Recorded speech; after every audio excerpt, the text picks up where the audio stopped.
ప్రియ పరలోకపు తండ్రి, మహానతుడా, మీకు స్తోత్రాలు, వందనాలు. ఇంతసేపు మీ యొక్క కృప మాతో ఉంచి తండ్రి, మీ యొక్క పరిశుద్ధమైన రెక్కల నీడలో భద్రపరిచయం మీకు వందనములు చెల్లిస్తున్నాము తండ్రి. ఇదిగో నా తండ్రి, నాయన మీ యొక్క పక్షమున ప్రభా నేను నిలబడి ఉన్నాడు తండ్రి. మరి వచ్చేవాడను ప్రభా నా తండ్రి, నా నోటికి మీరు తోడై ఉండి ప్రభా తండ్రి నాడు ప్రభా మీ యొక్క సువార్తను ప్రభా లోకములో ప్రభా అందించుటకు నా పరలోకపు తండ్రి అల్పుని ప్రభా నన్ను మీరు ఏర్పరచుకున్నందుకు మీకు స్తోత్రములు, వందనాలు మేము చెల్లిస్తున్నాం తండ్రి. మీకు చెల్లిస్తున్న మరుగుపరిచి నా ప్రభా నేను ఏం మాట్లాడాలో ప్రభా తండ్రి మీరు ప్రభా నా తండ్రి నా నోటికి బొరగా ఉండి ప్రభా మీకు ఘనమైన పరిశుద్ధమైన నామానికి మీరు మాత్రం మహిమ పొందమని యేసయ్య పరిశుద్ధ నామములో ప్రార్థించి వేడుకొనుచున్నాం తండ్రి. ఆమేన్. క్రీస్తునందు ప్రియమైన వారలారా, దేవుని యొక్క మహాకృప మన ఎడల ఎంతో హెచ్చుగా ఉంటున్నది. దేవునికి స్తోత్రములు. ఈనాడు దేవుడు మనకు ఏర్పాటు చేసి ఇచ్చినటువంటి పరిశుద్ధ గ్రంథము నుండి సామెతలు 30వ అధ్యాయము, సామెతల నుండి 30వ అధ్యాయము 7వ వచనం నుంచి ఈరోజు మనం ధ్యానించుకుందాం. దేవా నేను నీతో రెండు మనవులు చేసుకుంటున్నాను. నేను చనిపోక ముందు వాటిని నాకు అనుగ్రహింపుము. Praise the lord. క్రీస్తునందు నా యొక్క ప్రియ సహోదరుడా, సహోదరి, మనం ఇక్కడ లేఖ భాగాలను మనం గమనించినట్లయితే, దేవా నేను నీతో రెండు మనవులు నేను చేసుకొనుచున్నానని చెప్పేసి అగోగు అనే వ్యక్తి మాట్లాడుచున్నాడు. అగూరు అనే వ్యక్తి పలికిన మాటలు అనేకులు అనేక రీతులుగా మరి దేవుని సన్నిధిలో అనేకమైన విషయాలు అడుగుచూ ఉంటారు కదండి. అనేకమైన విషయాలు దేవుని సన్నిధిలో అడుగుచుంటారు. అయితే ఇక్కడ ఈ యొక్క వ్యక్తి దేవుని సన్నిధిలో అడుగుచున్నది, దేవా నేను నీతో రెండు మనవులు మాత్రమే నేను చేసుకుంటున్నాను. దేవునికి స్తోత్రములు. మన యొక్క జీవితాల్లో మనం గమనించినట్లయితే అనేకమైన అంశాలు కదా దేవుని ముందు మనం పెడతా ఉంటాం, దేవుని అడుగుతూ ఉంటాం, దేవుని విసిగిస్తూ ఉంటాం. ప్రభువా నీ చిత్తమైతే అని చెప్పేసి మనము ఆయన అడుగుతూ ఉంటామండి. రెండు విషయాలు కాదు, అనేకమైన విషయాలు దేవుని మనం అడుగుతూ ఉంటాం. కానీ ఇక్కడ ఒక వ్యక్తి దేవుని సన్నిధిలో సాగిలపడి ఆయన చెప్పుచున్న మాట ఏమిటంటే, ఆయన మొరపెట్టుకుంటున్న మాట ఏమిటంటే, దేవుని అర్థిస్తున్నాడు. ఏమని అడుగుతున్నాడు అంటే, రెండు మనవులు.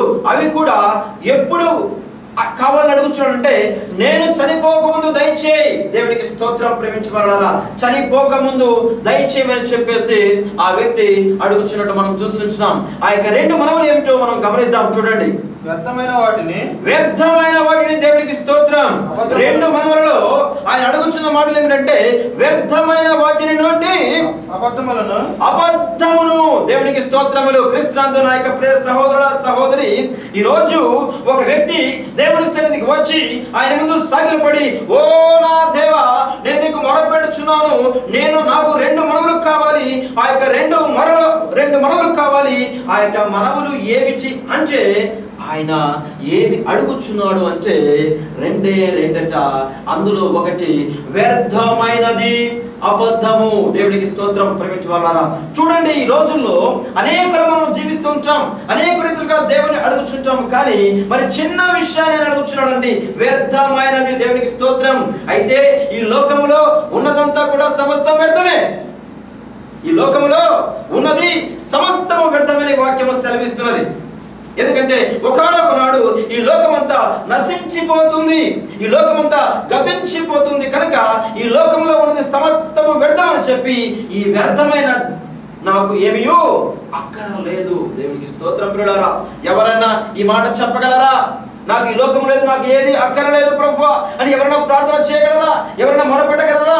ఈ రోజు 40 దినాలు ఉపవాసం ఉంటున్నావు అంటే ఆయన యొక్క శ్రమ దినాలు జ్ఞాపకం చేసుకుంటున్నావు. కానీ ఈ శ్రమ దినాల్లో అనేక విధాలుగా దేవుణ్ణి అడుగుచూ ఉంటారండి, అనేక విధాలుగా అడుగుచుంటారు. కానీ ఎవరైనా అయ్యా ఈ యొక్క శ్రమ దినాలలో ప్రభువా నాకు రెండు దయచేయి, అది వ్యర్థమైనది నాకు వద్దు అని చెప్పి అడిగేవారు ఉంటారా? ప్రియుడ, ఈనాడు ఆయన దేవుని సన్నిధిలో అడుగుతున్న మాట ఏమిటంటే అబద్ధము.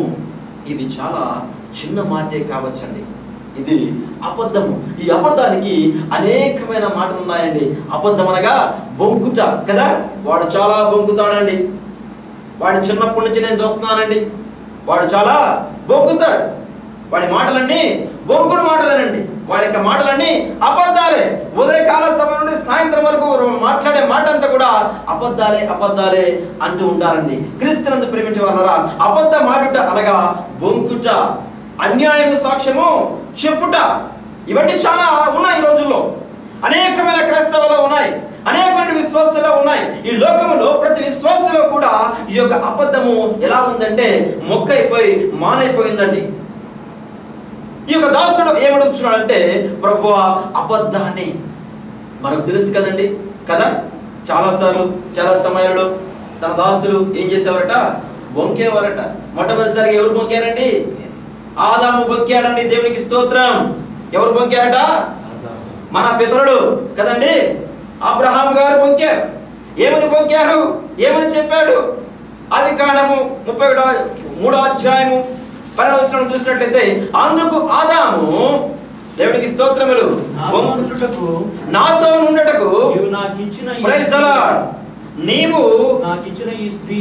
ఈ స్త్రీయే ఆ వృక్ష ఫలములు నాకు ఇయ్యగా నేను తిని అంటగా తప్పించుకున్నాడండి కదా. ఇక్కడ బొంకుతున్నాడు. చాలా మంది చాలా సార్లు తప్పించుకోవడానికి బొంకుతా ఉంటాం కదండి. అందుకే ఆ యొక్క దాసుడు ఏమి చెప్తున్నాడంటే, అయ్యా అబద్ధము ఏమడుచున్నాడండి, అబద్ధములు నాకు దూరముగా నుంచుము. దేవునికి స్తోత్రం. ప్రేమించే వాళ్ళరా, అబద్ధమును ఎక్కడ ఉంచారట? దూరముగా, వ్యర్థమైనది దూరముగా. ఎందుకంటే లోకమునైనను లోకములో ఉన్న వాటిని ప్రేమింపకుడి, ఒకవేళ ప్రేమించడలా తండ్రి ప్రేమ మీలో ఉండదు. అయ్యా ఒకవేళ ఈ లోకాన్ని నేను ప్రేమించినట్లయితే నేను మిమ్మల్ని ప్రేమించిన వాడిని కాదు కనుక నాలో నుండి ఈ యొక్క అబద్ధమును తీసివేయమని చెప్పేసి ఆ యొక్క దాసుడు అడుగుచినట్లు మనం చూస్తున్నాం. ప్రేమించేవాళ్ళరా, నిజమే పిల్లారా. ఎందుకంటే ఈ యొక్క అబద్ధము అన్ని పాపముల కంటే భయంకరమైన పాపంగా మనం చూస్తుంటామండి. అన్ని పాపముల కంటే భయంకరమైన పాపము. ఎందుకంటే ఇది ఎక్కడి నుంచి వస్తుందంట? హృదయంలో నుండి వస్తుందండి. హృదయంలో నుంచి ఎలా మాట్లాడుతుంది? నాలుగుతో మాట్లాడుతుంది. అబద్ధము ఎక్కడి నుంచి వస్తుందండి? హృదయం నుండి. ఎందుకంటే హృదయంలో దాగి ఉందండి. ఎందుకంటే ఈ హృదయం బహు మోసకరమైనది కనుక ఈ మోసకరమైన జీవితంలో అది ఒకటి ఇమిడి ఉన్నదని వాక్యం సెలవిస్తున్నది. హృదయము బహు మోసకరమైనది కనుకనే తన యొక్క మోసకరమైన జీవితంలో ఒకవేళ నేను ఇంకను ప్రభువులో నేను ముందుకు సాగుచుండగా ఈ అబద్ధము ఎక్కడికి వెళ్ళకుండా, దేవుని సన్నిధికి వెళ్ళకుండా, దేవునికి స్తోత్రములు, ఎక్కడికి అడ్డుపడుతుందండి? దేవుని సన్నిధికి, ఆ యొక్క పరిశుద్ధ పట్టణంకు వెళ్ళకుండా ఈ యొక్క అబద్ధము ఏముంటుందంట? అడ్డుగోడగా ఉంటుందంటండి. ఎలా ఉంటుందంట? అడ్డుగోడండి. మన యొక్క జీవితాలలో, ఆత్మీయ జీవితాలలో ఇది ఒక అడ్డుగోడ లాంటిది. ఎందుకంటే ఈరోజు అనేకమైన రీతులుగా మనుషులు, విశ్వాసులు, క్రైస్తవులు చేస్తున్న పని ఏమిటంటే